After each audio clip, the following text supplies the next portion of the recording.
Hello students, today we will read the chapter Gender Bias from the book Panorama of Life.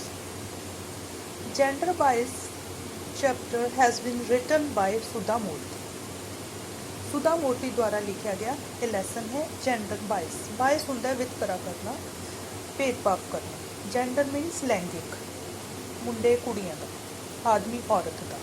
Gender bias कि कोई औरत है कोई आदमी है ਉਹਦੇ ਆਧਾਰ ਦੇ ਉੱਪਰ ਵਿਤਕਰਾ ਕੀਤਾ ਜਾਵੇ. ਇਸ ਚੀਜ਼ ਨੂੰ ਦਰਸਾਉਂਦਾ ਇਹ ਲੈਸਨ ਹੈ.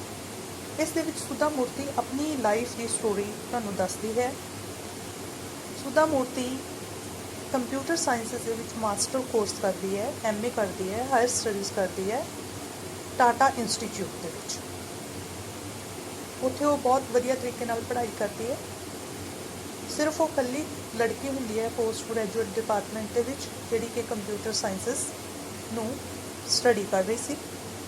ਉਸ ਤੋਂ ਬਾਅਦ ਉਹਨੂੰ ਇਹ ਸੀ ਕਿ ਮੈਂ ਬਾਹਰ ਜਾ ਕੇ ਅਬਰੋਡ ਜਾ ਕੇ ਕੰਪਿਊਟਰ ਸਾਇੰਸਿਸ ਦੇ ਵਿੱਚ ਕੰਪਿਊਟਰ ਸਾਇੰਸ ਵਿਸ਼ੇ ਦੇ ਵਿੱਚ PhD ਕਰਾਂ, ਡਾਕਟਰੇਟ ਕਰਾਂ.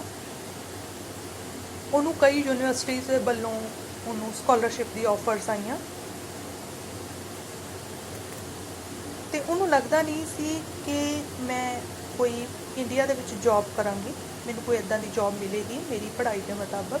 ਇੱਕ ਦਿਨ ਉਸਨੂੰ ਇੱਕ ਐਡਵਰਟਾਈਜ਼ਮੈਂਟ, ਇੱਕ ਇਸ਼ਤਿਹਾਰ ਦਿਖਦਾ ਜਿਸ ਦੇ ਵਿੱਚ ਇੱਕ ਜੋਬ ਦੇ ਲਈ ਨੋਟਿਸ ਦਿੱਤਾ ਹੁੰਦਾ ਹੈ ਜੋ ਕਿ ਇੱਕ ਬੜੀ ਫੇਮਸ ਆਟੋਮੋਬਾਈਲ ਕੰਪਨੀ ਟੈਲਕੋ, ਜਿਹਨੂੰ ਅਸੀਂ ਟਾਟਾ ਮੋਟਰਸ ਕਹਿੰਦੇ ਹਾਂ, ਉਹਦੇ ਵੱਲੋਂ ਹੁੰਦਾ.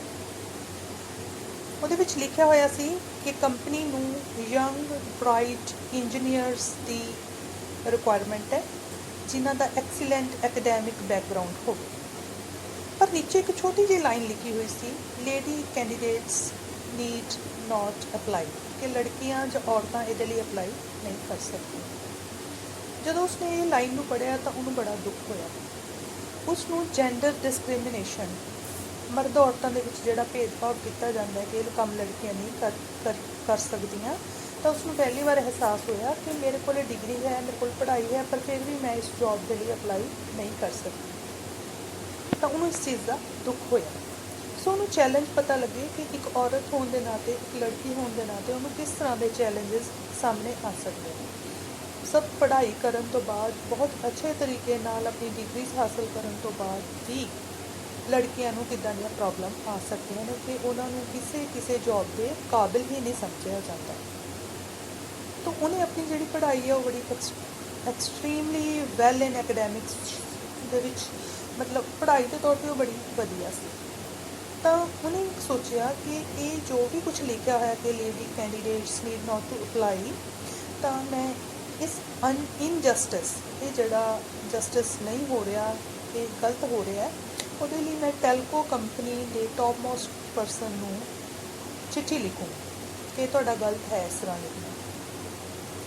ਪਰ ਉਸਨੂੰ ਇਹ ਨਹੀਂ ਪਤਾ ਸੀ ਕਿ ਹੈੱਡ ਕੌਣ ਹੈ ਟੈਲਕੋ ਦਾ.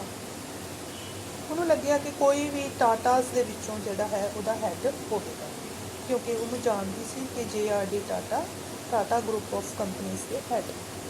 ਪਰ ਉਸ ਸਮੇਂ ਚੇਅਰਮੈਨ ਟੈਲਕੋ ਦਾ ਕੌਣ ਸੀ?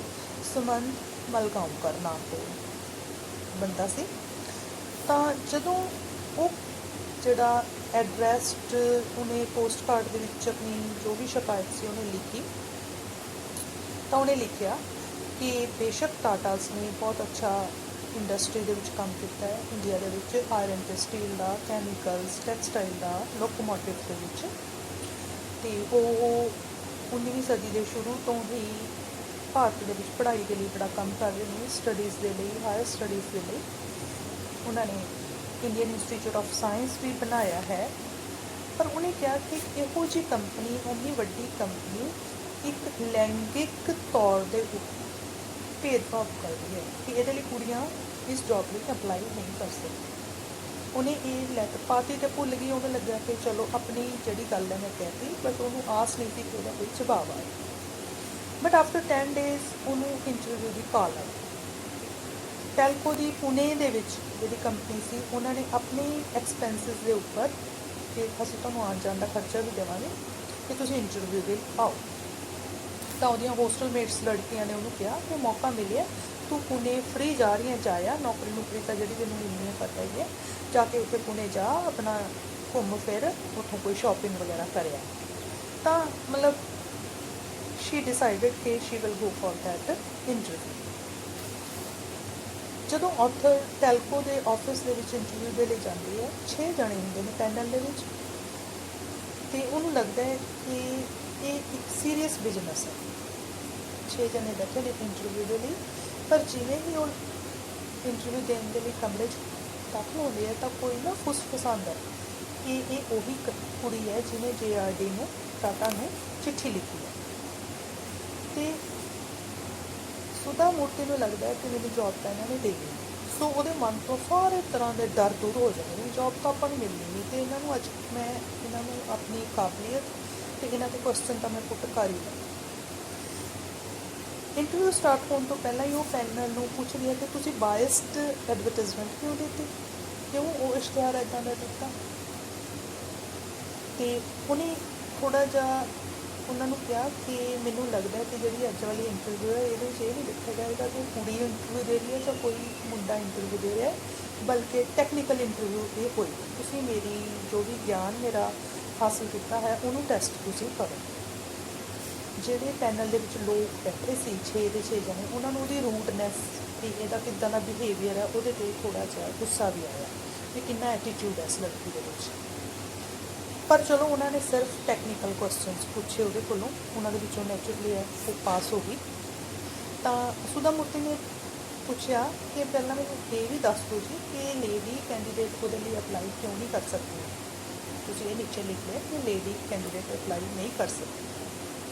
ਤਾਂ ਉਹਨਾਂ ਨੇ ਜਵਾਬ ਦਿੱਤਾ ਕਿ ਅਸੀਂ ਕਦੇ ਵੀ ਇੱਦਾਂ ਦੀ ਜੋਬ ਲਈ ਕਿਸੇ ਲੇਡੀ ਨੂੰ, ਕਿਸੇ ਲੜਕੀ ਨੂੰ ਅਪੁਆਇੰਟ ਨਹੀਂ ਕੀਤਾ, ਇਸ ਫੀਲਡ ਜੋਬ ਦੇ ਲਈ, ਇਸ ਫਲੋਰ ਜੋਬ ਦੇ ਲਈ, ਇਸ ਲਈ ਅਸੀਂ ਲਿਖਤਾ ਕਿ ਅਸੀਂ।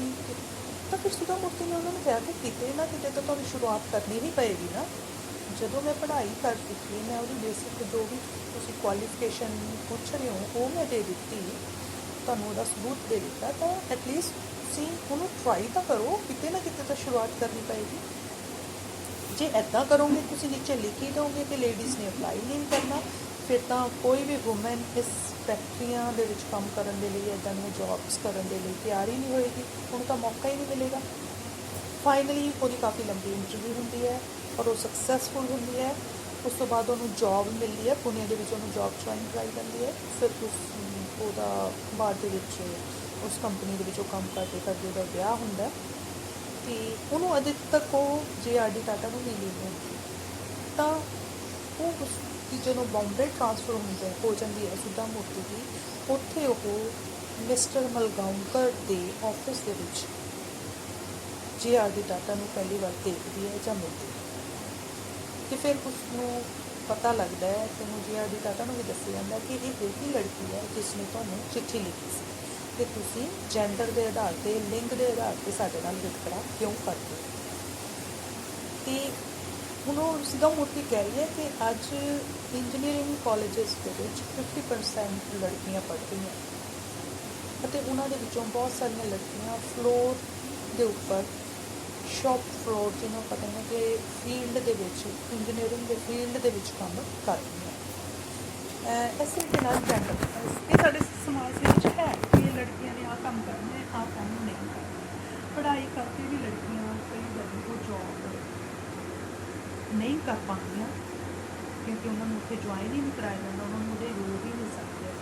ਤਾਂ ਸੁਧਾ ਮੂਰਤੀ ਨੇ ਇੱਕ ਐਗਜ਼ਾਮਪਲ ਸੈੱਟ ਕੀਤੀ ਕਿ ਜੇਕਰ ਤੁਸੀਂ ਮੌਕਾ ਦਿਓ ਤਾਂ ਲੜਕੀਆਂ ਹਰ ਫੀਲਡ ਦੇ ਵਿੱਚ ਆਪਣਾ ਜੋ ਵੀ ਉਹਨਾਂ ਦਾ ਕੰਮ ਹੈ, ਉਹਨਾਂ ਦਾ ਹੁਨਰ ਹੈ, ਉਹਨਾਂ ਦੀ ਯੋਗਤਾ ਹੈ, ਉਹਦਾ ਪ੍ਰਦਰਸ਼ਨ ਕਰ ਸਕਦੇ। ਸੋ ਜੈਂਡਰ ਬਾਇਸ ਇੱਕ ਲੈਸਨ ਹੈ ਜਿਹਦੇ ਵਿੱਚ ਕਿ ਇਹ ਦੱਸਿਆ ਗਿਆ ਕਿ ਜੇਕਰ ਤੁਸੀਂ ਮੌਕਾ ਦਿਓਗੇ, ਜੇਕਰ ਕੰਪਨੀਜ਼ ਮੌਕਾ ਦੇਣਗੀਆਂ, ਸੋਸਾਇਟੀ ਮੌਕਾ ਦੇਗੀ ਅਤੇ ਸਾਡੇ ਘਰ ਦੇ ਮੌਕਾ ਦੇਣਗੇ, ਤਾਂ ਲੜਕੀਆਂ ਕਿਸੇ ਵੀ ਫੀਲਡ ਦੇ ਵਿੱਚ ਕੰਮ ਕਰ ਸਕਦੀਆਂ ਨੇ ਔਰ ਸਕਸੈਸਫੁਲ ਵੀ ਹੋ ਸਕਦੀਆਂ। ਕਿਉਂਕਿ ਸੁਧਾ ਮੂਰਤੀ ਜਿਹੜਾ ਲਿਖਿਆ ਹੋਇਆ ਅੱਜ ਆਪਾਂ ਚੈਪਟਰ ਪੜ੍ਹ ਰਹੇ ਹਾਂ, ਸ਼ੀ ਬਿਕਮ ਆਫਟਰ ਦੈਟ ਆਪਣੀ ਜੋਬ ਦੇ ਦੌਰਾਨ ਉਹਨੇ ਆਪਣੇ ਐਕਸਪੀਰੀਅੰਸ ਦੇ ਵਿੱਚੋਂ ਬਹੁਤ ਸਾਰੀਆਂ ਬੁੱਕਸ ਵੀ ਲਿਖੀਆਂ ਜਿਹੜੀਆਂ ਕਿ ਜ਼ਿਆਦਾਤਰ ਐਕਸਪੀਰੀਅੰਸ ਬੇਸ ਸੀਗੀਆਂ ਕਿ ਜੋ ਨੌਕਰੀ ਕਰਦੇ ਸੀ ਉਹਨਾਂ ਨੇ ਐਕਸਪੀਰੀਅੰਸ ਕੀਤਾ, ਉਹਦੇ ਬਾਰੇ ਉਹਨਾਂ ਬਹੁਤ ਸਾਰੀਆਂ ਕਿਤਾਬਾਂ ਵੀ ਲਿਖੀਆਂ। ਸੋ ਇਸ ਤਰੀਕੇ ਨਾਲ ਇਸ ਲੈਸਨ ਦੇ ਵਿੱਚ ਲੜਕੀਆਂ ਨੂੰ ਯੋਗਤਾ ਦੇ ਅਨੁਸਾਰ ਮੌਕਾ ਦੇਣ ਦੀ ਗੱਲ ਸੁਧਾ ਮੂਰਤੀ ਨੇ ਕੀਤੀ ਹੈ।